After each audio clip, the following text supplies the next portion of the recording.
بسم اللہ الرحمن الرحیم الحمد للہ رب العالمین والعاقبۃ للمتقین والصلاة والسلام علی سید الانبیاء والمرسلین سیدنا محمد وعلی آلہ واصحابہ اجمعین اما بعد۔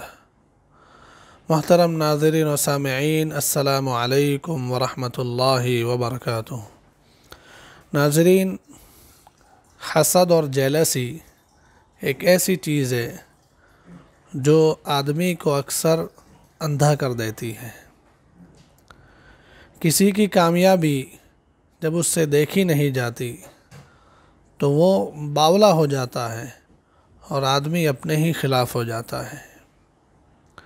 ناظرین، اس کی حقیقت دیکھنے کے لیے اس وقت جو پوری دنیا میں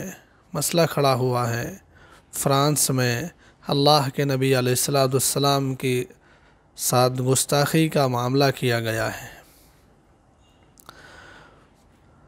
اس کی سب سے بڑی وجہ یہ ہے کہ بہت زیادہ ان لوگوں نے کوشش کی کہ کسی طرح سے اسلام اور مسلمانوں کو بدنام کیا جائے، اور طرح طرح کے الزامات اور سازشیں رچی گئی۔ اس کے باوجود بھی اسلام پوری دنیا میں بہت تیزی کے ساتھ پھیلتا چلا گیا، خاص کر کے یورپ میں، اور اس سے بھی زیادہ خاص کر کے فرانس میں بہت زیادہ اسلام پھیل رہا ہے اور پھیلتا چلا جا رہا ہے۔ اسلام کی اور مسلمانوں کی یہ کامیابی کہ اتنی سازشوں کے باوجود بھی اسلام کو دبایا نہ جا سکا، اس کامیابی کو دیکھ کر جیلسی اور حسد کا شکار فرانس کا حکمران اور فرانس کا پریزیڈنٹ یہ باولا ہو گیا، اور اس نے حد پار کر دی، آدمی اپنے ہی خلاف ہو گیا۔ اب تک جو آزادی کے نعرے لگاتے تھے، سیکولرزم کے دعوے دار تھے، وہی خود اپنی ہی باتوں کے خلاف ہو گئے۔ سب سے زیادہ اس بات کا زور یورپ اور فرانس دیتے چلے آ رہے ہیں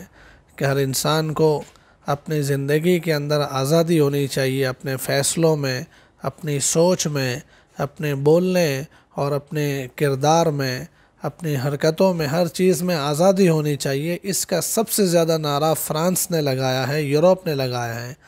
لیکن آج دیکھ رہے ہیں کہ لوگ اپنی اس آزادی کی وجہ سے ہی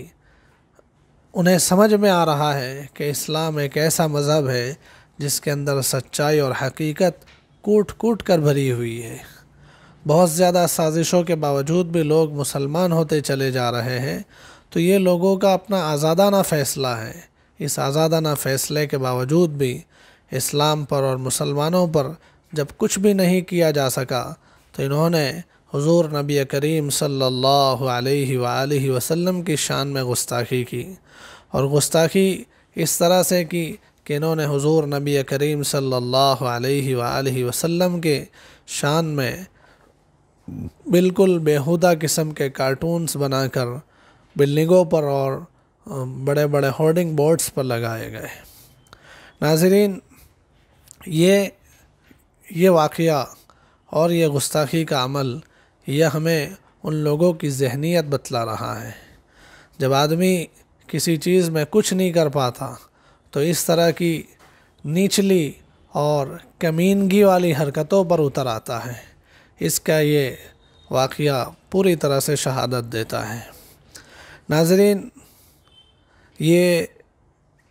واقعہ جو بنا ہے، اس واقعے کی وجہ سے حضور نبی کریم علیہ السلام کی شان میں ذرا برابر بھی کمی نہیں ہونے والی ہے۔ سال ہا سال سے حضور نبی کریم صلی اللہ علیہ وآلہ وسلم کے سینکڑوں اور لاکھوں نہیں، کروڑوں اور اربوں سے زیادہ فالوورز ہر زمانے میں ہوتے چلے آ رہے ہیں اور زیادہ بڑھ رہے ہیں۔ جتنی حضور نبی کریم صلی اللہ علیہ وآلہ وسلم کی شان میں کتابیں اور اسائنمنٹس لکھے جاتے ہیں، اتنے شاید نہیں، یقین کے ساتھ کہ کسی کی زندگی پر اتنا کچھ نہیں لکھا اور پڑھا گیا۔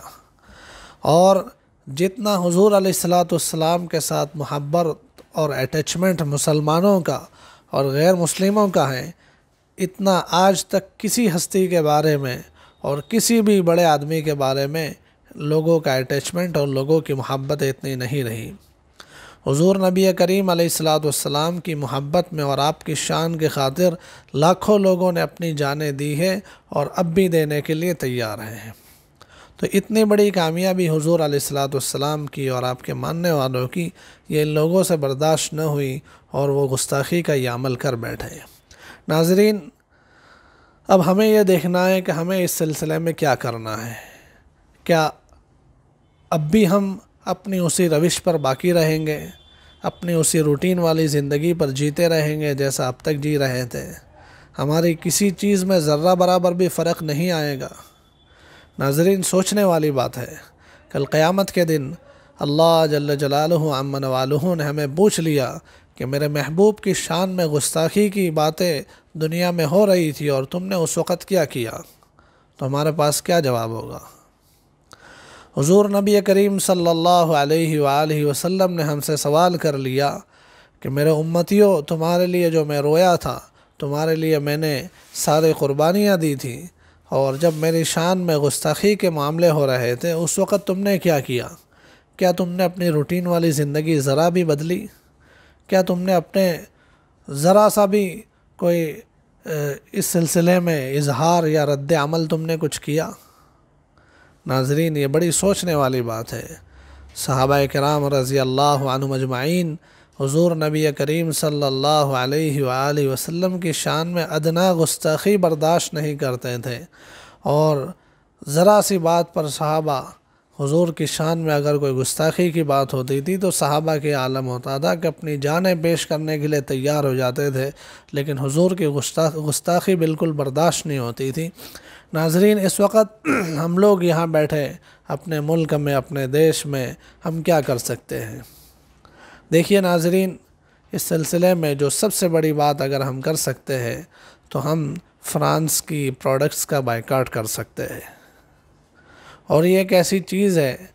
کہ ان کی پروڈکٹس کا بائیکاٹ کرنا ایک ایسی چیز ہے جو فائنانشیلی ان پر ہتھوڑا پڑنے والی ہے۔ ناظرین، ہم دیکھتے ہیں کبھی کبھی ہمارے لوگ کہتے ہیں کہ بھئی ہمارے چند لوگوں کے ان کی چیزیں استعمال نہ کرنے سے کیا فرق پڑ جائے گا۔ یہ ہمارے اندر پھیلے ہوئے کچھ لوگ جو شیطانی بات بولتے ہیں، ان کا اثر ہے، ورنہ اگر ہم سب مل کر یہ طے کر لے کہ آج سے کبھی بھی ہم ان کی کسی پروڈکٹ کو استعمال نہیں کریں گے تو ناظرین اس کا بالکل ضرور اثر پڑتا ہے۔ خاص کر کے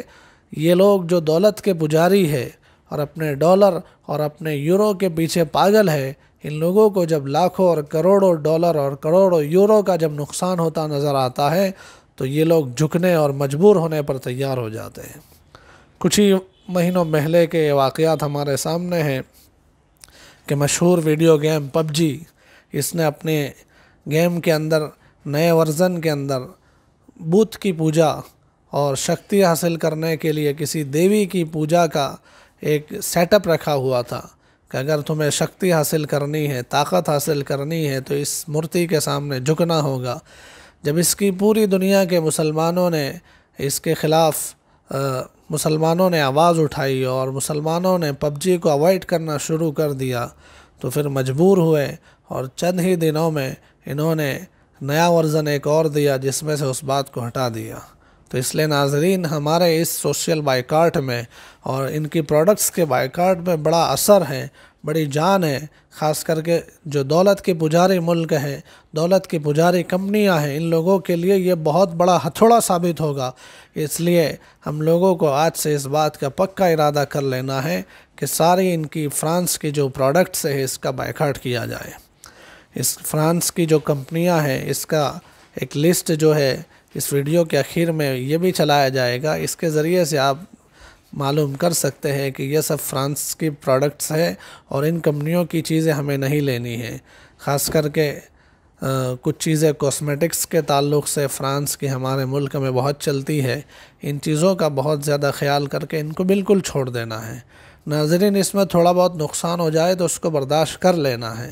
خاص کر کے جو لوگ ہمارے دکاندار ہیں، یہ لوگ اپنی دکانوں میں مال بھرے ہوئے ہیں، ابھی شادیوں کی سیزن ہے اور ابھی جو ہے تہواروں کی موسم ہے، اس خیال سے انہوں نے مال بھر کے رکھا ہے، اگر فرانس کی کمپنیاں ہیں تو اس کو بیچنا بند کر دے، ہو سکے تو ان کو واپس کر دے، واپس نہیں ہوتا تو اس کو ڈسٹروائے کر دے، رکھ دے سائیڈ میں، بالکل اسے نہیں بیچنا ہے۔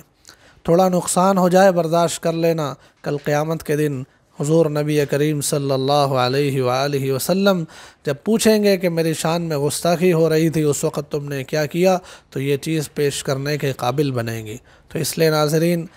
ہماری آپ سے بہت محبت کے ساتھ درخواست ہے کہ آپ تمام حضرات اپنے آس پاس کے اپنے سرکلوں میں، اپنے گروپس میں، اپنے ساتھیوں میں، اپنے گھر میں، اپنے دوستوں میں، ہر جگہ پر اس مہم کو چلائیں کہ فرانس کی تمام پروڈکٹس کا مکمل بائیکاٹ ہونا چاہیے، تاکہ پتہ چل جائے کہ حضور نبی کریم صلی اللہ علیہ وآلہ وسلم کے چاہنے والے اور آپ پر مر مٹنے والے لوگ اب بھی اس دنیا میں موجود ہیں۔ جیسے پرانے زمانے میں حضور کی گستاخی کو نہیں چلایا گیا تھا، اسی طرح سے آج بھی حضور کی شان میں گستاخی کو نہیں برداشت کیا جائے گا۔ تو یہی پیغام ہے آج کے اس ویڈیو کے ذریعے سے۔ اب جو ہے اس میں جو فرانسیسی پروڈکٹس ہیں اس کا ایک لسٹ اس میں دیا جا رہا ہے، اس کو دیکھ کر آپ اپنے اعتبار سے ان کمپنیوں کا بائیکاٹ شروع کر دیجئے۔ السلام علیکم ورحمۃ اللہ وبرکاتہ۔